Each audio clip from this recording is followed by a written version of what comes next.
warahmatullahi wabarakatuh. Apa kabar anak-anak? Pastinya sehat semua kan? Nah, hari ini kita akan belajar tematik bersama Bunda Aisyah. Sebelum kita mulai belajar hari ini, alangkah lebih baiknya kalau kita berdoa bersama-sama dulu. Before we start our lesson today, let's basmalah together. Bismillahirrohmanirrohim. Good. Nah, Bunda mau cek nih semangatnya hari ini. Siswa, siap? Are you ready for this lesson? Yes, I'm ready. Good. Nah, Bunda Aisyah akan menyampaikan materi lanjutan dari yang sudah Bunda Tanti sampaikan. Kalian masih ingat nggak tentang apa? Yang pertama yaitu tentang jenis-jenis kegiatan ekonomi. Yang kedua tentang tokoh dalam cerita. Dan yang ketiga adalah manfaat keberagaman di lingkungan sekolah. Nah, seperti yang kita tahu, Indonesia memiliki berbagai macam daerah dengan keunikan dan ciri khas masing-masing. Coba kalian sebutkan ciri khas yang ada di kota Malang. Apa itu?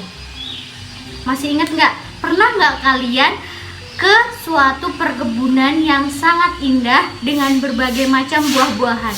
Apa sih yang khas di sana? Ya, benar sekali, apel. Nah, perkebunan apel berada di satu kota kecil di Malang. Apa namanya? Ya, Kota Batu Malang. Nah, orang-orang Belanda nih di sana sering menyebut Kota Batu Malang itu seperti kota Swiss di daerahnya. Kenapa kok kota Swiss sih, Bunda? Karena Kota Batu Malang itu banyak sektor perkebunan buah-buahan yang mirip seperti di daerah mereka. Jadi mereka menyebutnya Kota Batu Malang itu Swissnya Pulau Jawa. Nah, di sini Bunda akan menjelaskan sektor perkebunan apa aja yang ada di Kota Malang. Yang pertama, ada perkebunan buah-buahan. Yang kedua, ada perkebunan sayur-sayuran. Dan yang ketiga, ada perkebunan apel. Nah, kalian suka nggak makan apel? Pastinya suka kan? Kenapa kita harus makan apel? Karena di dalam apel itu terdapat kandungan vitamin C dan juga antioksidan yang bagus untuk kekebalan tubuh kita. Kalian pasti tahu kan yang lagi viral sekarang apa? Ya, virus corona. Nah, virus corona itu menyerang imun kita. Kalau imun kita kuat, pasti kita tidak akan terserang virusnya. Jadi, makin banyaklah kita makan sayur dan makan buah-buahan seperti buah apel. Nah, di dalam sektor perkebunan apel, kita pasti lihat kan gimana cara kita memanen apel. Kita mengirim apelnya itu ke agen-agen dan juga ke toko-toko buah, serta cara kita mengkonsumsi apel, menggunakan apel itu sebagai apa. Nah, di sini Bunda ada gambar. Gambar di samping Bunda adalah gambar apa, anak-anak? Betul sekali, gambar panen apel. Karena di sini ada keranjang dan juga ada perkebunan apel. Kalian tahu nggak kegiatan ekonomi apa yang ada di samping Bunda? Bagus. Di sini adalah kegiatan produksi. Masih ingat nggak definisi atau pengertian dari produksi? Produksi adalah kegiatan ekonomi yang bertujuan untuk menghasilkan suatu jasa atau barang. Misalnya, seperti di gambar ini, memproduksi apel. Kemarin Bunda Tanti udah menjelaskan kan, orang yang melakukan kegiatan ekonomi produksi namanya apa? Good, excellent. Namanya produsen. Nah, gambar selanjutnya. Apa ini, anak-anak? Ada orang bawa keranjang mengantarkan ke gambar selanjutnya ke toko buah atau ke pasar-pasar. Nah, proses kegiatan ekonomi yang ada di gambar di sebelah Bunda ini apa? Ya, distribusi. Pengertian distribusi apa sih? Distribusi adalah kegiatan ekonomi menyalurkan atau menyampaikan barang ataupun jasa itu ke konsumen dari produsen. Oke, bagus. Sekarang Bunda tanya, orang yang melakukan kegiatan ekonomi distribusi apa namanya? Oke, bagus. Distributor. Nah, gambar yang terakhir sekarang. Ini. Kalian pasti haus kan? Ya, Bunda juga. Nah, di sini ada gambar yang sangat istimewa sekali. Apa sih gambar sebelah Bunda? Jus apel. Pasti haus kan semuanya? Nah, jus apel ini adalah juga merupakan kegiatan ekonomi dari distributor kepada pembeli-pembeli yang membeli buah apel itu. Nah, kegiatan ekonomi apa yang namanya? Konsumsi. Nah, orang yang melakukan konsumsi ini apa sih namanya? Konsumen. Bagus. Nah, bicara masalah keberagaman di daerah-daerah tadi, kalian masih ingat nggak di Malang kan keberagamannya ada yang namanya perkebunan apel. Perkebunan apel itu ciri khasnya kota Malang, kota Batu Malang. Kemudian yuk kita balik ke daerah kita. Apa sih namanya? Daerah Istimewa Yogyakarta. Nah, di daerah Istimewa Yogyakarta, kalian tahu nggak istilah apa yang khas di daerah Istimewa Yogyakarta ini? Ya, benar sekali. Kota pelajar. Kenapa sih dijulukin kota pelajar di sini? Kota pelajar di daerah Yogyakarta disebutkan karena banyak sekali mahasiswa-mahasiswa dari seluruh Indonesia berkumpul atau membina ilmu di daerah ini. Banyak juga universitas-universitas yang dibangun di sini. Apa aja contohnya? Contohnya yang pertama ada UGM, Universitas Gadjah Mada. Yang kedua ada Universitas Negeri Yogyakarta. Yang ketiga ada Universitas Ahmad Dahlan. Yang keempat ada Universitas Muhammadiyah Yogyakarta, Sanata Dharma, dan lain sebagainya. Nah, selain ada disebutkan kota pelajar, Yogyakarta juga memiliki ciri khas dari cerita-ceritanya. Cerita apa sih? Yaitu cerita legenda. Apa sih cerita legenda yang terkenal di Yogyakarta? Yaitu Ramayana. Sebelumnya, Bunda akan jelaskan pengertian dari legenda. Legenda adalah cerita rakyat yang dipercaya oleh masyarakat benar-benar cerita itu terjadi. Contohnya, tadi Bunda sebutkan Ramayana. Ada lagi? Apa? Ya, Maling Kundang. Ada lagi nggak? Ya, ada Keong Mas dan lain sebagainya.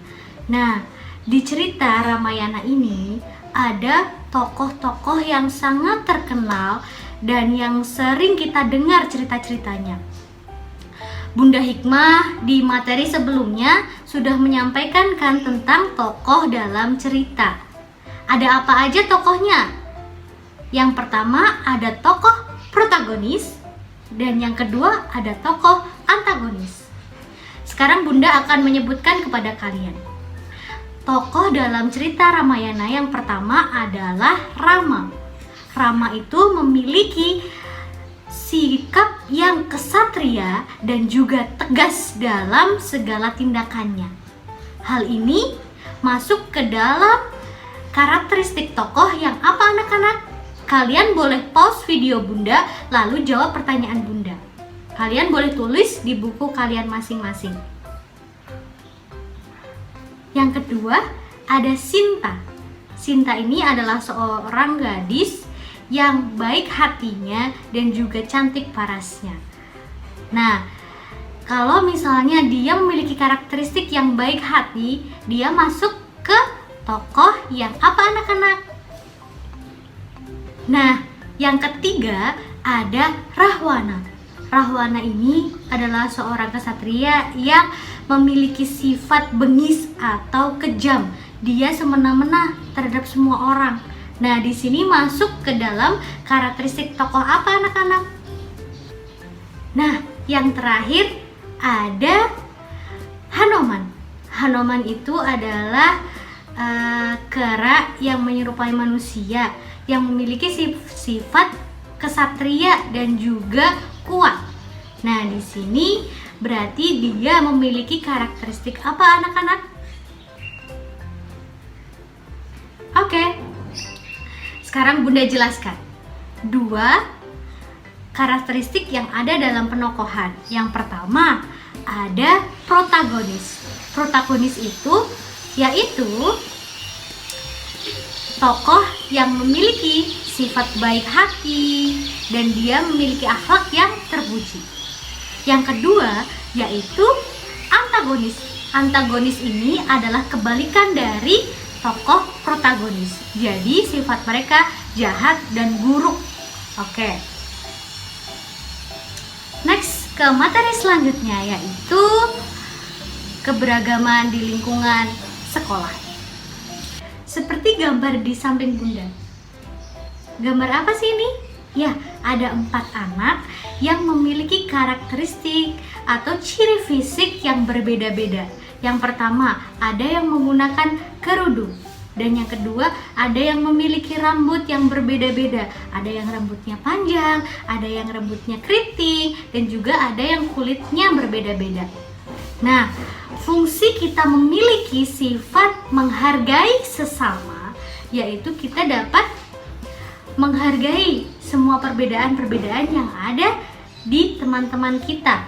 Misalnya kita di dalam kelas, ada teman kita yang rambutnya keriting, maka kita harus menghargai, tidak boleh mengejek satu sama lain. Oke, manfaat dari menghargai sesama. Yang kedua yaitu beradaptasi dengan orang lain. Caranya kita beradaptasi dengan orang lain gimana Bunda? Yaitu dengan kita berteman dengan siapapun tanpa memilih-milih. Misalnya kelas 4A itu nggak seharusnya berteman dengan kelas 4A terus, seharusnya berteman dengan kelas 4B ataupun dengan kelas 4C. Begitu pula sebaliknya, 4B berteman dengan 4A atau 4C, dan 4C juga seperti itu. Nah, fungsi dari kita beradaptasi dengan sesama, kita dapat memahami karakteristik dan perbedaan-perbedaan mereka. Dan yang ketiga yaitu menghargai atau mempelajari bahasa daerah dan juga adat istiadat daerah lain. Seperti Bunda kan berasal dari daerah Jawa Timur, memiliki bahasa yang khas dan juga adat yang berbeda dengan di daerah sini juga. Teman-teman kalian juga ada kan yang dari luar daerah Jogja? Siapa aja itu? Nah, kalian pasti tahu ada yang daerahnya berasal dari Aceh, ada yang dari Batam, ada yang dari Sulawesi, ada juga yang dari Batak.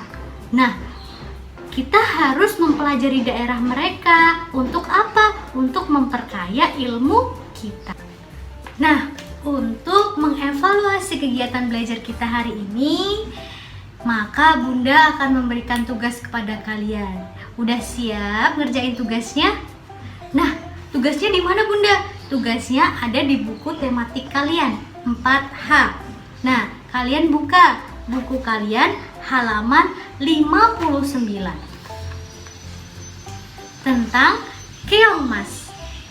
Di sini kalian harus membaca semua cerita di sini, cerita legenda yang ada di buku kalian. Kemudian kalian bisa menjawabnya dari nomor 1, 2, 3 yang ada di halaman 60. Oke. Kalau sudah selesai mengerjakan, kalian bisa minta tolong kepada ayah atau bunda kalian untuk memfotokan hasil pekerjaan kalian. Lalu langsung dikirimkan kepada Bunda Aisyah. Karena Bunda tahu anak teladan hebat. Jika ada kurang lebihnya, mohon maaf yang sebesar-besarnya. Wassalamualaikum warahmatullahi wabarakatuh.